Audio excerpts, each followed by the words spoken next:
Star sign, alamin natin ganap sa inyo sa October 14 hanggang October 20. 1 week reading. Ang fire sign po ay tatlong klaseng zodiac sign. Ito po ay Aries, Leo, o maaaring Sagittarius. Kung hindi kayo ang tinutukoy, maaaring ibang fire sign ang tinutukoy sa reading na ito. General reading po to guys. Bahala na kayo makaresonate. Umpisahan na po natin. Ano po ganap sa mga fire sign sa October 14 hanggang October 20.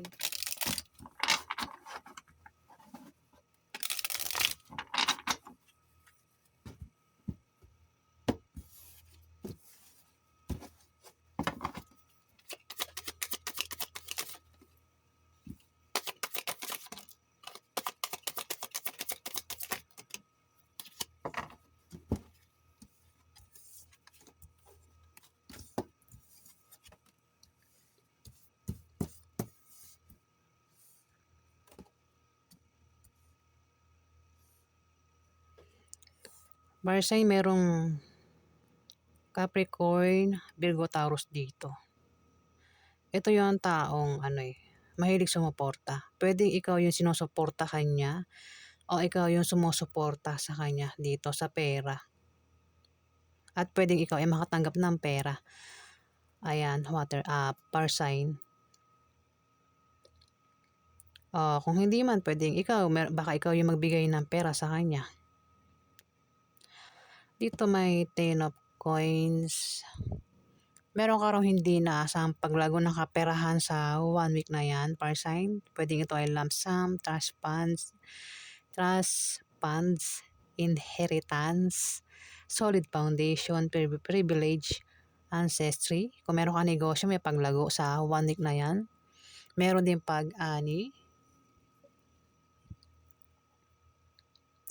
O maring pamana, maring natanggap nyo o matatanggap nyo pa lang sa 1 week na yan. O maring pension ang matanggap nyo. O may magre-retired na rito sa kanyang trabaho. Meron kayong kausap dito na patungkol sa kaperahan. Ayan.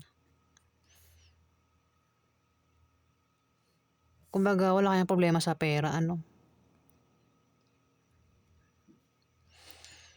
Dito may Ace of Swords. Meron kang pakiramdam dito na ikaw ay masaya. Meron ka rin kagalakan na mararamdaman dito. At maaaring ikaw ay magkaroon ng kasaganahan sa material na bagay. Fire sign. Pwede mangyari pa lang sa 1 week na yan. Kumbaga ang iba sa inyo ay sagana sa material na bagay. O maaaring sa pagkain. Pero kung hindi pa nangyayari, kasi pwede rin naman nangyari na, pwedeng mangyari uli. Ayan, kasi to, reading ito ng 1 week, October 14 hanggang October 20. Ayan, maaaring sa 1 week na yan, kung hindi pa nangyayari, pwedeng magkaroon kayo ng kasaganahan sa material na bagay. Ayan, fire sign. Kung babasahin sa picture, dito parang may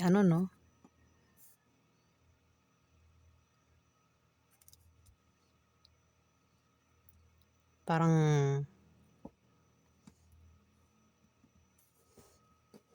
nakataas yung swords, Parang may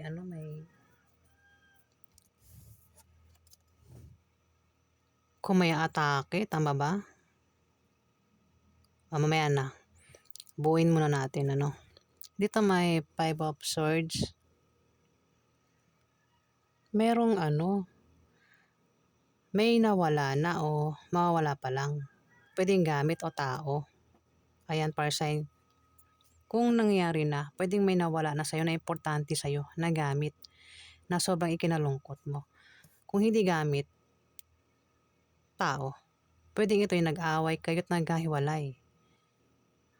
O maaaring ito'y wala na sa earth. At sobrang ikinalungkot mo yung pagkawala niya. Pero yung pakiramdam, temporary lang daw yung kalungkutan dito. Pero kung hindi pa nangyayari, sa 1 week na yan, par sign, may mawawala. Pwedeng ingatan mo yung gamit mo, ano? Pwedeng mawalan ka ng gamit. Pwedeng ma-misplace mo, malaglag. Ayan. At sobrang ikakalungkot mo pag nawala yung gamit na yan. Kung hindi gamit, pwedeng tao. Kung tao, ingatan mo, no? Pwedeng mawala sa'yo ang taong ito. At sobrang ikakalungkot mo pag nawala ang taong ito sa'yo. Par sign. Kung sino man yan. Kung babasahin natin sa picture, kung meron kayong pinagdadaanan na pagsubok, crisis, nakatayo ka pa rin, ano? Lumalaban ka sa buhay, par sign. Diba? Kumbaga, ang iba sa inyo nakakaranas ng kahirapan, nakatayo ka pa rin dito. Yung iba bagsak na, oh.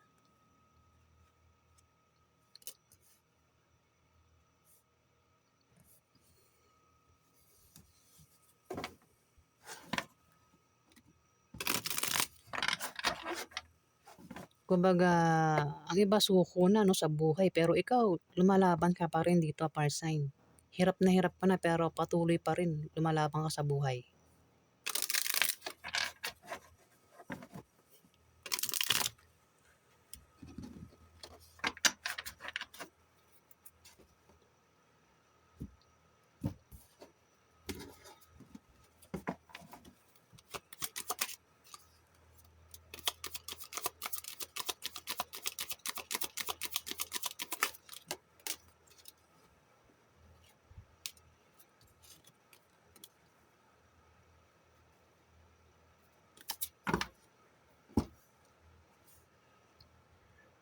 Nine of Cups. Meron ka raw ikakapasalamat sa 1 week na yan, par sign. May darating sa'yo na ikaw daw ay magpapasalamat dito. Pwedeng ikaw ay may paparating na blessing, o maaaring ikaw ay magkaroon ng kasaganaan sa material na bagay, o sagana sa pagkain. Pwede rin sa pera yan, par sign. Kumbaga meron kang meron kang mga pinagtrabahuhan na talagang magandang kinalabasan. May mga naipundar ka dito, par sign. Kaya maaaring yan, nagpapasalamat ka. Pwedeng nangyari na o mangyari pa lang sa 1 week na yan. Pwede rin baka may pangyayari na darating, pwedeng meron ka na yan, nangyari na, pero sa 1 week na yan, meron pang paparating. At magpapasalamat ka nga daw dito, par sign. Ayan, baka baka ang iba sa inyo makatanggap ng pamana at magpapasalamat ka, no? Kung wala ka pang natatanggap na pamana, yan, baka sa 1 week na yan, ikaw ay makatanggap ng pamana.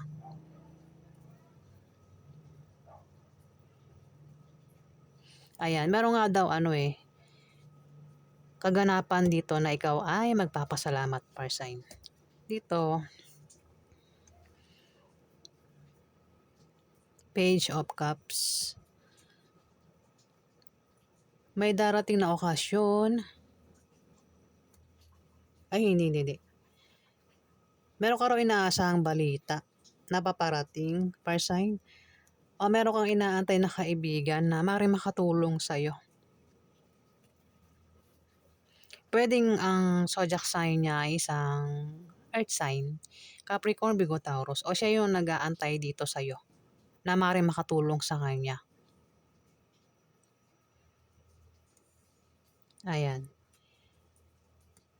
Kung di man isang tao, pwedeng balita. Pwede rin baka siya may daladalang balita, ano.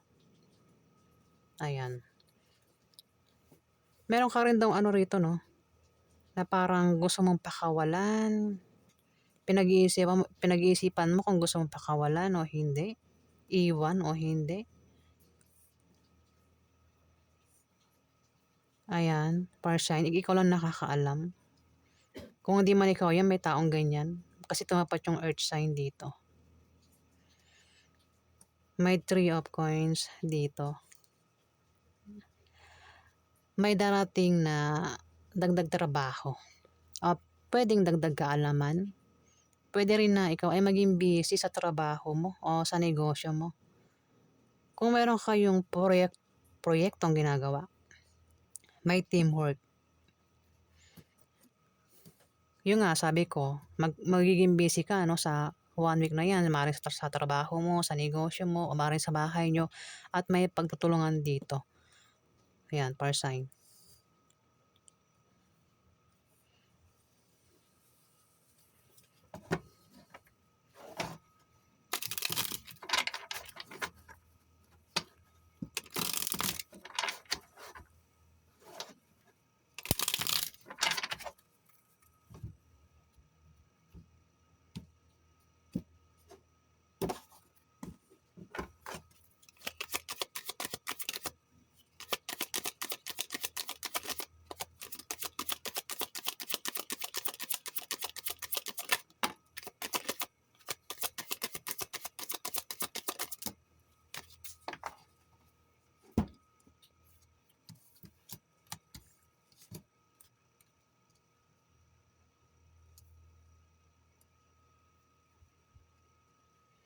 Nine of Wands, may pag-atake dito. May atake sa'yo. Kaya pala may nakataas na swords dito 'no. Kaya nga sabi ko may nakataas na swords, pumapasok sa utak ko ayan, may ano rito, may parang 'pag nakataas yung swords 'di ba noong, di ko alam kung totoo ba yung mga napapanood ko sa cartoons 'di ba 'pag tinaas na yung swords may mangyayaring away 'di ba, o labanan. Kaya dito may pag-atake dito. May atake daw sa inyo o kayo yung aatake sa kanya sa 1 week na 'yan. Pero yung atake ano, puwedeng ano, nakahanda ka sa pag-atake. Puwede yung atakeng gagawin ay baka awayin ka o awayin mo, par sign. Puwedeng tao, kung hayop puwedeng kagatin ka 'no. Ayan, ingat sa mga alagang hayop.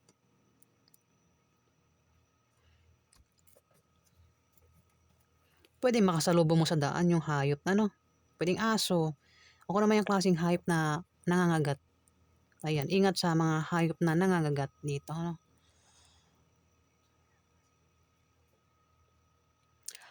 Maaari din na may ano, may hindi matutuloy na bagay. Ayan, may hindi matutuloy ano. Meron daw hindi matutuloy, per se. Puwede yung plano mo ano, plano, kasi meron kang sisimulan dito, puwedeng sisimulan. Ano pala ito,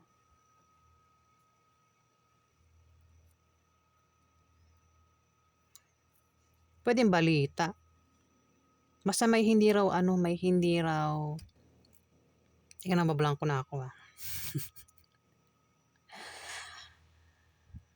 May hindi matutuloy, ayan, ikaw na makaka-experience niyan kung ano yung puwedeng hindi matuloy ano.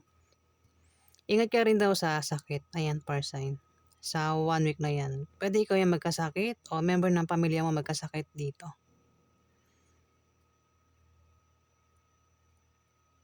May 4 of Cups dito. Napagod ka na sa laban o maaaring napapagod ka na sa trabaho mo, sa negosyo mo, o maaaring napagod ka na sa pag-ibig mo, napapagod ka na sa buhay, par sign. Napapagod ka na sa bahay mo, ayan, meron ka raw pakiramdam dito na napapagod na. Parang gusto na sumuko. Pero tumapat 'to, 5 of Swords. Kahit gustong sumuko, hindi pa rin ano 'no, kahit pagod na, hindi susuko si par sign. Sa trabaho man niya o sa negosyo niya. Pakiramdam ito, pakiramdam mo. Parang gusto mo ng sumuko, parang ayaw mo na, pero lumalaban ka pa rin ano. Puwedeng sa pag-ibig, ang iba sa inyo par sign maaaring sa pag-ibig 'yan o sa pamilya o kung saan pa 'yan, na parang napapagod na. maaari din na may mga alok dito na paparating na kailangan pag-isipan bago tanggapin yung mga alok, offer.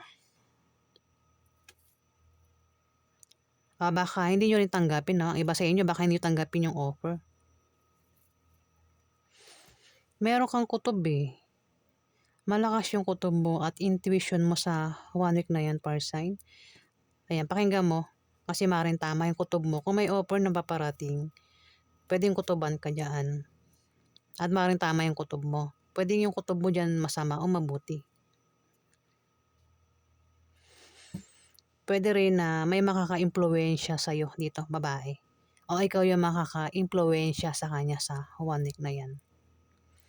Pwede rin ang iba sa inyo kutuban, sa mga, pwedeng kutuban ka na baka ikaw ay magkaroon ng, may paparating na pwedeng blessing, kukutuban ka sa bagay na yan. Basta may kutob ka rito. Ay. Talaga si Boy, Ayan, pusa namin makulit. Nalaglag. Sarap ng tulog niya, nalaglag. Nasagi pa yung speaker na maliit. Ayan, meron kang kutob Pwede yung kutob masama o mabuti.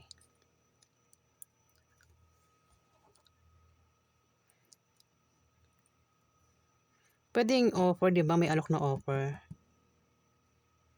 At magpapasalamat ka. Pwede yung offer tanggapin mo. At magpapasalamat ka nga dito. Ayan. Ang iba sa inyo, par sign. Mukhang maganda naman yung offer. Kasi merong magpapasalamat dito sa inyo. Ayan. Paulit na ako. Ayan po ganap sa inyo. Sa October 14 hanggang October 20. Kung nagustuhan niyo aking reading guys, huwag kalimutan mag-like at mag-subscribe. At sa mga subscriber po, maraming salamat po guys. Salamat din po sa mga bumabalik. Ayan, salamat po.